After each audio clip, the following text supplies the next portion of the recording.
After studying this module, you would be able to learn about the levels of self, examine the self from perspective of Western psychology, understand about the concept of self from Islamic tradition, analyze the comparison between Islamic and Western viewpoints of self as the development of a person from drop to ocean begins and the piece internalizes the levels of self from the most selfish one reaches the most serene ones. These levels and the path of their development are discussed further as the text proceeds. Levels of self from centralism to spirituality. According to many Sufi teachers, there are several levels of the self. They are 7 levels of development, ranging from absolutely self-centered and egoistical to purely spiritual. The commanding self. The first level has also been described as the domineering self or the self that incites to evil. The commanding self seeks to dominate and to control each individual. At this level, there is unbridled selfishness and no sense of morality or compassion. Descriptions of this level are similar to descriptions of the id in psychoanalytic theory. It is closely linked to lust and aggression. These have been called the swine and the dogs of the self. The sensual traits are like swine, the ferocious ones like fierce dogs or wolves. Wrath, greed, sensual appetites, passion, and envy are examples of traits at this level of the self. This is the realm of physical and egoistic desires. At this level, people are like addicts who are in denial. Their lives are dominated by uncontrollable addictions to negative traits and habits. Yet they refuse to believe they have a problem. They have no hope of change at this level because they do not acknowledge any need to change. The regretful self. People who have not developed beyond the first level are unaware and unconscious. As the light of faith grows, insight dawns, perhaps for the first time. The negative effects of a habitually self-centered approach to the world becomes apparent to the regretful self. At this level, wants and desires still dominate, but now the person repents from time to time and tries to follow higher impulses.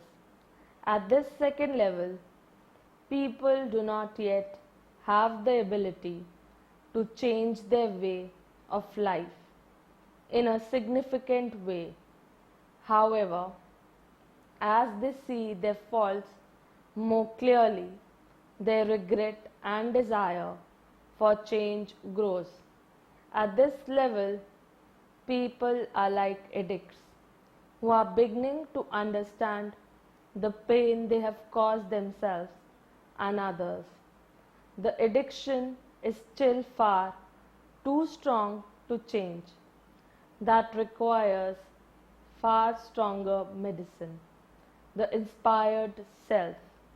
At the next level, the seeker begins to take genuine pleasure in prayer, meditation, and other spiritual activities.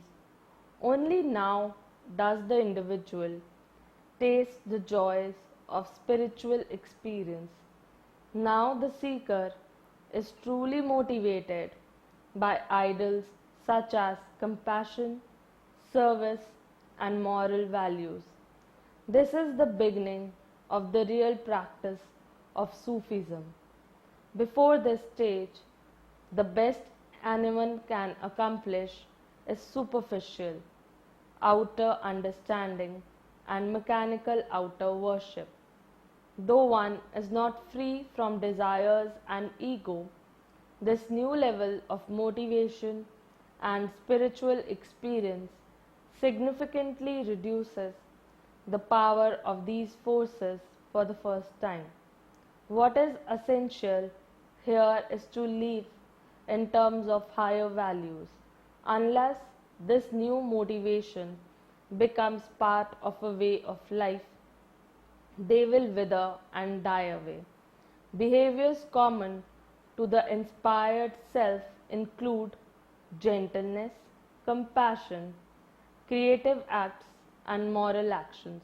Overall, a person who is at the stage of the inspired self seems to be emotionally mature, respectable, and respected. The contented self.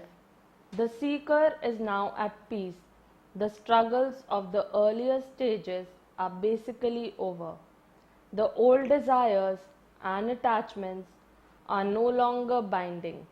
The ego self begins to let go, allowing the individual to come more closely in contact with the divine. The level of self predisposes one to be liberal, grateful, trusting, and adoring. If one accepts difficulties with the same overall sense of security with which one accepts benefits, it may be said that one has attained the level of the contented self. Developmentally, this level marks a period of transition. The self can now begin to disintegrate and let go of all previous concern with self boundaries and then begin to reintegrate as an aspect of the universal self, the pleased self. At this stage, the individual is not only content with his or her lot, but also pleased with even the difficulties and trials of life, realizing that these difficulties come from God. The state of the pleased self is very different from the way we usually experience the world, focused on seeking pleasure and avoiding pain, the self-pleasing to God. Those who have reached the next stage realize that all power to act comes from God, that they can do anything by themselves. They no longer fear anything or ask for anything. The Sufi sage Ibn Arabi described this level as the inner marriage of self and soul. The self-pleasing to God has achieved genuine inner unity and wholeness. At earlier stages, people struggle with the world because they experience multiplicity. A broken mirror creates 1,000 different reflections of a single image. If the mirror could be made completely again, it would then reflect the single unified image. By healing the multiplicity within, the Sufi experiences the world as whole and unified. The pure self. Those few who attain the final level have transcended the self entirely. There is no ego or separate self left, only union with God. At this stage, the individual has truly realized the truth. There is no good but God. The Sufi now knows that there is nothing but God, that only the divine exists, and that any sense of individuality or separateness is an illusion. Concepts of the self in Islamic tradition and Western psychology, a comparative analysis. For understanding self in a better manner, it is important to comprehend the spiritual map of self and its perceptiveness in the holistic manner. This map is the way to acknowledge self fully. The parts of self are co-joined with different areas and parts of the map. Islam views the self in its real form, so the reality of soul is addressed as nafs. In Arabic language, nafs and ruh are two words which are being used interchangeably. Nafs, which is soul, and ruh, which is spirit, many a times give the impression of oneness. However, in Quran, there are many other meanings attached to the word nafs.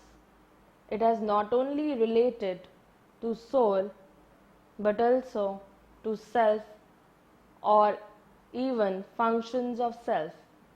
By understanding the different meanings of nafs in accordance to Quran, the different elements of nafs could be perceived in the form of constitution of a man's soul map. The first branch of this map is Nafasi Amar, source of evil, evil commanding. Nafasi Amar relates to the body and its nature. It concentrates on a person's bodily pleasure and desires of a person. According to the Islamic scholars, it puts a person down to the base level. It channelizes the energy towards the bad things and deeds. Like in Western psychology, especially in Freudian models of personality, Nafasi Ama is close to the concept of id. It is closely related to the functions and aspects of id. Many different psychologies, while explaining similarities between Nafasi Amar and id, explains id is an instinctual element. It is animalistic and is unorganized. The id forms the major part of unconscious. The logic does not apply for id, and it functions in leading a life of pleasure, and with pleasure it is a amoral aspect of unconscious mind, and it pulls a person down, leading him to only concentrate on the unmet passion and desire. It is the powerhouse for the unconscious.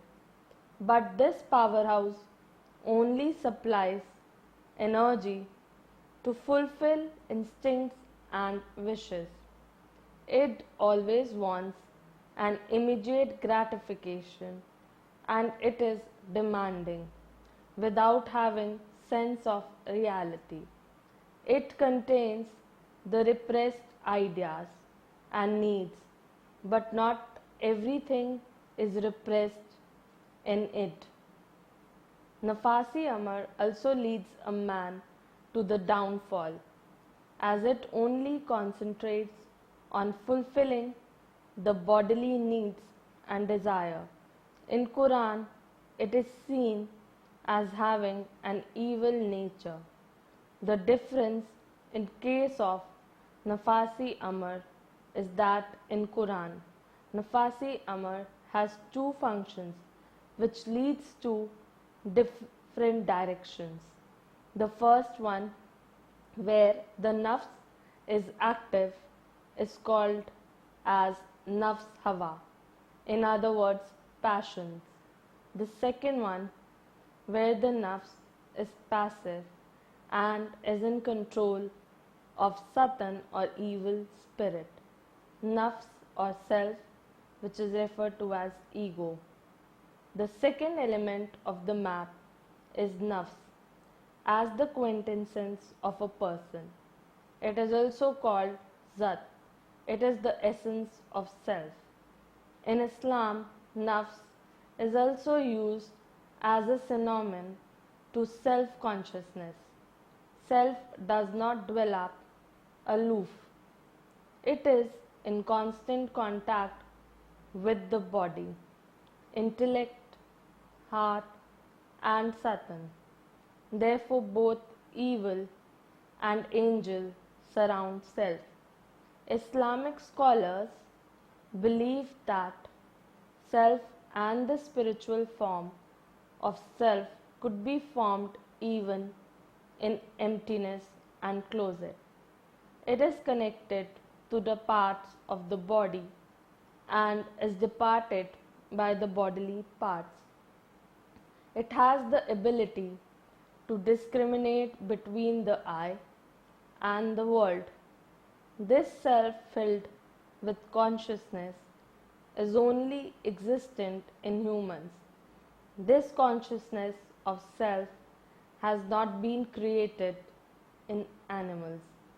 Hence, animals cannot distinguish between themselves and the external world. Only man has the power to understand the distinction between the environment and oneself, and hence can internalize the understanding and move towards the higher level of consciousness. Many scholars like Ibn al-Arabi and Ibn Rushd that any bodily action without the existence of the self is impossible. Self makes a connection between desires, wishes, requirements, and the physical acts performed with the body. Hence, self and body is inseparable. Islamic scholars does not differentiate between self and ego. For them, self is psychological and spiritual reality. Here, ego could be related to Jung's self-concept and his theory of collective unconscious. Freud, in his theory, showed ego as not synonym to consciousness. For Freud, much of the part of ego is unconscious or preconscious, but for Jung, this was never the case. For him, ego is the focal for consciousness and is the center for total psyche, including both unconscious and the conscious. Jung never viewed these two aspects as separate entities. He saw them as two sides of the same coin. Taking into consideration the classical Western psychology, the word ego is being used as a system which is rational, realistic part of person. It channels the right cognitive and perceptual processes. As Ibn Sina described in this theory, the word like mudrik, perceiver, and mudrakai, mover. He explained the power of ego to perceive the internal meanings and then relate it to the external environment. Hence, ego could make a balance between what is needed and what really exists in the environment. Ibn Sina's theoretical point of view moves in the direction of Freud's work, where he explained ego as a rope At one side of the rope exist its impulses, which are molded in accordance to the rules of reasons, and on the other side exists the external viewpoint according to which the impulses are to be expressed. However, Ibn Sina did not perceive ego as free as Freud did. For him, ego did not have the power to be a mover, whereas Freud saw ego as having the power of manipulation and expression, keeping in mind the reality. In addition, many Islamic scholars were on agreement that there are different actions which has been performed by the person, but these different actions or elements does not need different powers. Just one power can change the form and lead to different deeds. This aspect was same as that of Freud. Freud's central theme was that instincts of lust is the base of human behavior. However, Islamic scholars were on the same lines as Freud was, but in Islam, lust is not perceived as sexuality. It is only seen as desire. For the excessive emphasis on the concept of sexuality, Freud has many criticisms from his own followers like Adler, Horney, and Jung. The opposition of Freud concept by his own people shows that the approach of Islam is much better in dealing with sexuality and lust. Jung was on the same platform as Islam for explaining this concept. Jung also considered it as the energy of life. This energy is much needed for the proper and blissful functioning of a person, both physically as well as mentally. Quran supported and explains that self-indulgence to the worldly objects is described as lust. As earlier explained, the nafsi amar is the stage where self is at the level of it. Self is not being developed in the early phase of life.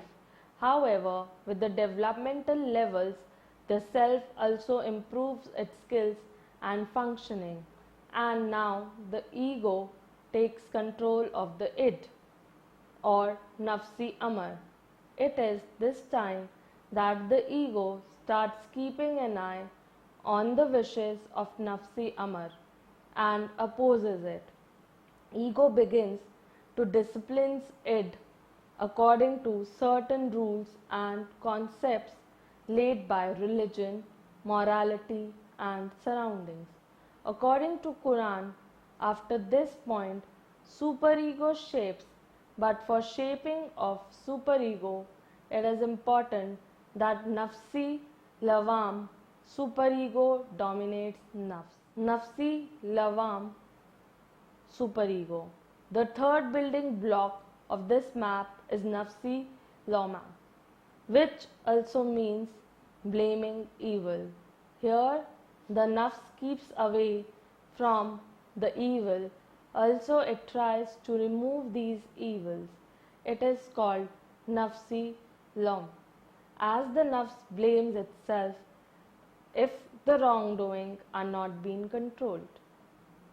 According to Quran and Islam, nafsi lawm is the essence which glows with the light of heart. This light warms oneself and others of the wrong deeds and shows them the path of correctness. This path is always alert and vigilant. It juggles between the natural doings and divinity. When person began to involve himself in actions for gratification of worldly desires, immediately nafsi lawm gives the person a divine warning and sees his action. Eventually, person returns to the original self, which is pure and is much closer to God. Sufism perceives Nafsi-Lam as autocorrection software, which controls and eradicates the wishfully actions and deeds performed by Nafsi Amar. Nafsi-Lam is similar to the concept of Western psychology of superego. It acts as a judge for the actions and thoughts of ego and id. It has inbuilt code which consists of norms and code of conduct. All moral codes and different standards of conduct are embedded in it. These codes and standards act as inhibitions for the person's behavior and actions. Nafsi-Lam restricts, moderates, evaluates, and controls the activities of ego, but it does it both consciously as well as unconsciously. According to Freud's theory, superego is formulated by the parental instructions. However, for other theorists like Murray, the discipline and instructions from the side of the parents are not enough for formulation of superego. Society, friends, groups, surroundings are needed. For the believers and followers of Islam, religious faith and constructs help to formulate and develop of superego. The promise made to that Almighty and the punishment for the wrongdoings by God helps in development of the qualities of superego in the people's souls. Nafsi Mutmaina, possessor of serenity and tranquility. The fourth element of this map is Nafsi Mutmaina. It has the qualities of calmness, serenity, and tranquility. According to Islam, these qualities in self are formulated from faith as well as religious life. According to Islamic scholars, Nafsi Mutmaina is a kind of nafs which admires righteousness, goodness, and worships with the pure heart. It hates the aspect of bad actions and disowns them. An Islamic scholar, Ibn Taymiyyah, says that whatever is being prohibited by the religion is to be hated by the followers. As he moved away from such behavior, he moves towards the natural faith. These are facets and dimensions of Nafsi Mutmaina. It is important for a person to avoid the forbidden behaviors. Once such behaviors are prohibited, they do not attract or tempt the mind and feelings of a person anymore. Harmful impulses are reduced in Nafsi Mutmaina. Calm and peace dominates it, and Satan or evil has no effect on it. It helps keeping away anxiety, depression, and maintaining physical and psychological health. Here exists a connection with God which is divine and pure. A person who has surrendered oneself for the serving of God could only reach Nafsi Mutmaina, and their primary aim is to reach to this level. Sufi tradition sees dimensions of nafs which are beyond Nafsi Mutmaina. These are Nafsi Mulema, Radya, Mardya, and Safya or Kamaila. At every dimension of nafs, followers receives certain in-depth perceptions from the divine, and it leads to opening of new views of the world by indulging into religious rituals, dhikr a person can open his eyes and mind fully. Many scholars believe that modern Western psychology has not even touched upon the periphery of these religious life and is far from the valuable, rich religious experience. Modern psychology has not really focused upon reaching to these higher spiritual goals, but the motto of Islam is to reach the zenith. However, Maslow's and Kurt Goldstein's self actualization and self transcendence is partially similar to these dimensions of nafs. Goldstein sees it as one of the motive, and Maslow perceived it as a level of development. Their view humans are having a need to realize all their potentials. According to Goldstein, it is master motive much above all motives, and it is the sense the only true motive a person possesses. Maslow feels that self actualization is the need which makes a person fresh, lively, natural, calm, and serene. They are not bothered by the man made concepts, abstractions, expectations, stereotypes, etc. They live more in the real world of nature. It could be concluded from the above discussion that in Quran self formulates the spiritual core.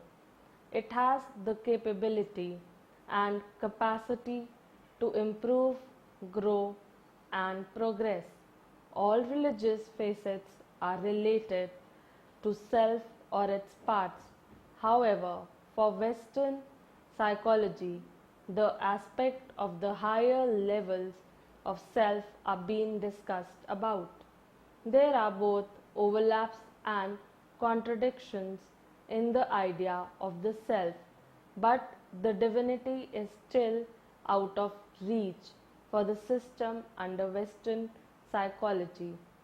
Summary: in Sufism, teacher, guides, or sheikh has been given utmost importance. Guide helps the followers to reach the path of tranquility by moving from different levels of self. Higher the level is achieved, the closer the follower comes to the real understanding of God. These 7 levels starts from the commanding self, transforming it into regretful self and many other stages of self. The path progresses and eventually ends by attainment of pure self by Salik, that is the traveler.